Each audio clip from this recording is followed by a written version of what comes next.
실패하지 않는 타로 해석법은 해석 이전에 타로 카드로 스토리텔링을 만드는 것입니다. 스토리텔링이란 내담자의 고민이나 질문 없이 순수 타로 카드만 가지고 이야기를 만들어 보는 걸 뜻하는데요. 스토리텔링을 잘할수록 실전에서 카드가 등장했을 때 큰 맥락을 빠르게 파악할 수 있기 때문에 해석도 빨라지고요. 그만큼 말도 자연스럽게 나올 수 있습니다. 오늘 영상에서는 이 스토리텔링을 만들어 보고요. 그리고 또 실전 질문까지 적용해서 또 실전 해석에 어떻게 응용이 될 수 있는지 보여드리도록 하겠습니다. 스토리텔링에 앞서서 각 카드의 핵심을 파악해 보도록 하겠습니다. 각 카드의 핵심을 파악하는 것은 이 카드가 실전에 나오면 어떤 의미다 이렇게 외우는 게 아니에요. 카드에 나와 있는 대표적인 상징들을 가지고 결국에 이 카드가 말하려고 하는 것은 무엇인가 이 핵심만 빠르게 파악을 하는 거죠. 그런데 이 핵심을 파악할 때에는 주의할 점이 이게 이제 사람의 마음이나 어떤 인물의 모습으로 나온다면 이 측면으로 한번 바라봐야 되고, 또 객관적인 사실이나 전체적인 상황을 의미한다면 이 관점으로도 카드를 두 번 봐야 됩니다. 왜냐하면 타로카드 질문이 무수히 많은 것 같지만 결국에 특정 개인에 대한 질문 또는 전체적인 상황에 대한 질문, 두 종류거든요. 그래서 애초에 카드를 볼 때부터 두 가지 측면으로 봐야 된다는 거죠. 이 부분은 제가 유튜브에서 누차 강조를 해왔기 때문에 여러분들 이미 귀에 못이 박히도록 들으셨을 거예요. 이 부분에 대해서 조금 더 공부가 필요하신 분은 저희 초급 과정을 봐주시면 각 카드의 핵심에 대해서 정리가 되어 있으니까 더 도움이 되실 거예요. 바보 카드 보면은 이 절벽에 서 있잖아요. 절벽이라는 게 운전을 해서 가다 보면은 도로 끝이라는 그 표지판 본 적 있으시죠? 그러니까 기존의 이야기 중심으로 보면은 이게 어떤 끝, 변화를 의미하는 상징이 될 수도 있고요. 새로운 이야기 입장에서는 이게 새로운 시작을 의미할 수 있는 장치다 이렇게 볼 수가 있습니다. 근데 이제 해가 떠 있잖아요. 해가 뜨면은 새로운 하루가 시작되는 거죠. 그래서 새로운 변화가 시작됐다 또는 새로운 시작이 된 상황이다. 큰 어떤 시기적인 흐름을 볼 수가 있어요. 그 속에서 인물은 어떤 모습을 취하고 있어요? 뭔가 자기가 이제 여행 보찜 하나 들고 어딘가로 열심히 가고 있죠. 그러니까 자신이 어떤 꿈꾸는 열망이나 꿈이나 목표나 이상이나 이런 것들이 있단 말이에요. 그래서 이 사람의 주관적인 시선에서 바보 카드의 상황은 뭐냐면 큰 열망이나 이상이나 그런 마음이 큰 상황이다 이렇게 볼 수가 있습니다. 객관적인 사실로 보면 어때요? 객관적인 사실, 변화가 시작된 상황이다. 때 중심으로 읽을 수도 있지만, 현실적인 부분으로 본다면 절벽에 발을 딛고 있죠. 그러니까 현실적으로는, 아직 여건의, 부족한 상황이다. 갖추어지지 않은 상황이다. 이렇게 볼 수가 있어요. 시작에 초점을 맞추면 당연한 상황이 되겠죠. 새로운 출발을 하면서 현실적인 지식이나 여건이나 준비나 이런 것들이 충분히 다 갖추어진 상태가 될 수가 없으니까요. 그런데 이제 변화에 초점을 맞춘다면은 이제 변화를 함에 있어서 기존의 것들을 많이 포기하고 새로운 곳으로 나아갔다. 이렇게 볼 수도 있습니다. 이거를 이제 정신적인 부분, 심리적인 부분으로 맞추어서 이제 고민을 많이 벗어 던지고 새로운 출발을 변화를 했다 이렇게 읽을 수도 있는데, 그거는 이제 실전 질문에 따라서 의역이 되는 부분이고요. 카드의 큰 맥락 핵심만 보면 주관적인 상황으로는 열망 이상이 큰 상황이고, 그에 비해서 객관적인 사실로 볼 때는 현실적인 여건이나 상황은 아직 갖추어지지 않은 상황이다 이렇게 볼 수가 있습니다.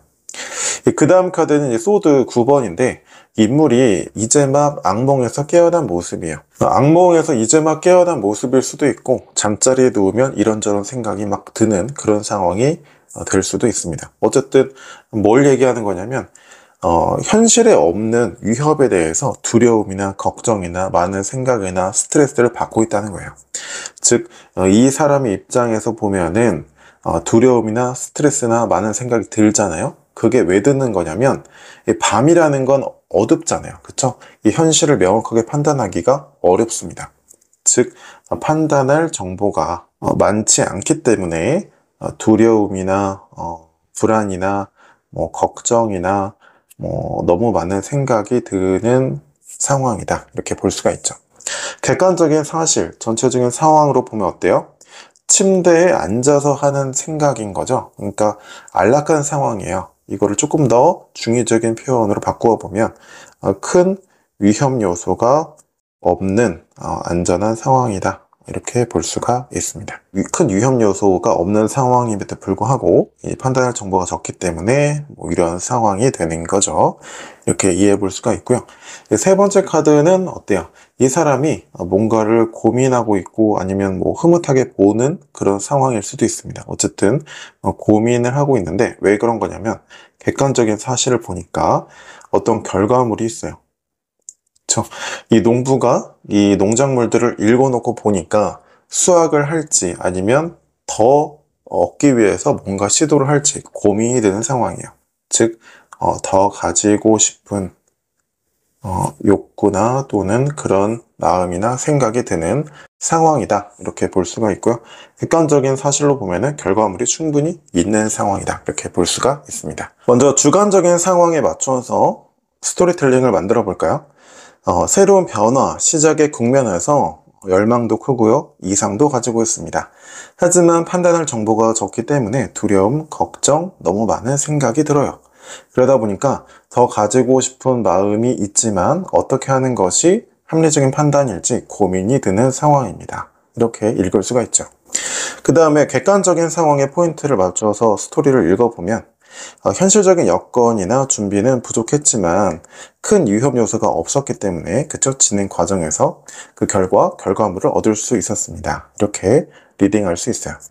이거를 응용해서 또 하나의 부드럽게 자연스러운 문장으로 만들 수도 있죠. 새로운 변화나 또는 시작의 국면에서 열망이나 이상은 컸지만 현실적인 여건이나 준비나 그런 것들은 부족했기 때문에 위협과 그런 부분이 없었음에도 불구하고 두렵고 걱정이 들고 생각이 많았대요. 하지만 결과적으로 결과물을 충분히 가질 수 있었고 더 가지고 싶은 마음도 들 수 있는 상황이 됩니다. 이렇게 스토리텔링을 만들 수 있습니다. 그러면 실전 질문을 적용해 볼까요?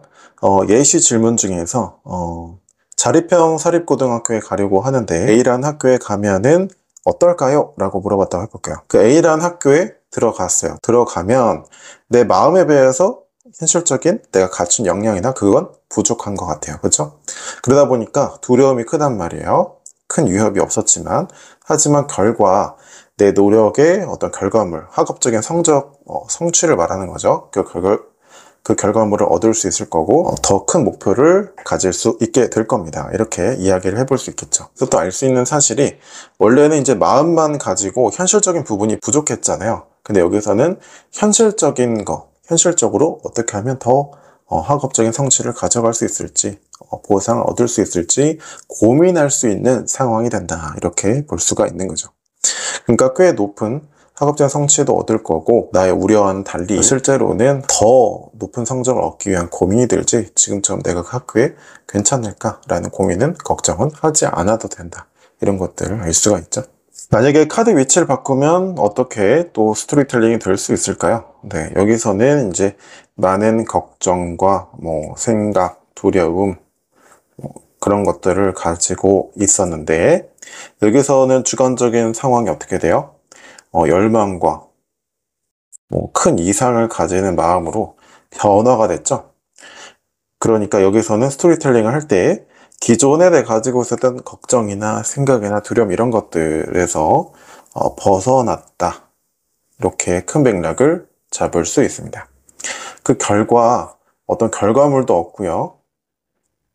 거기에 따른 더 가지고 싶은 어떤 생각도 들 수 있습니다. 이렇게 큰 맥락을 잡을 수 있어요. 어떤 이야기일까요? 네, 기존에 안전하고 위협이 없었던 상황이었는데, 그렇죠? 그런데 여기서는 뭔가 부족한, 현실적인 여건이 부족한 그런 상황이 되는 거죠.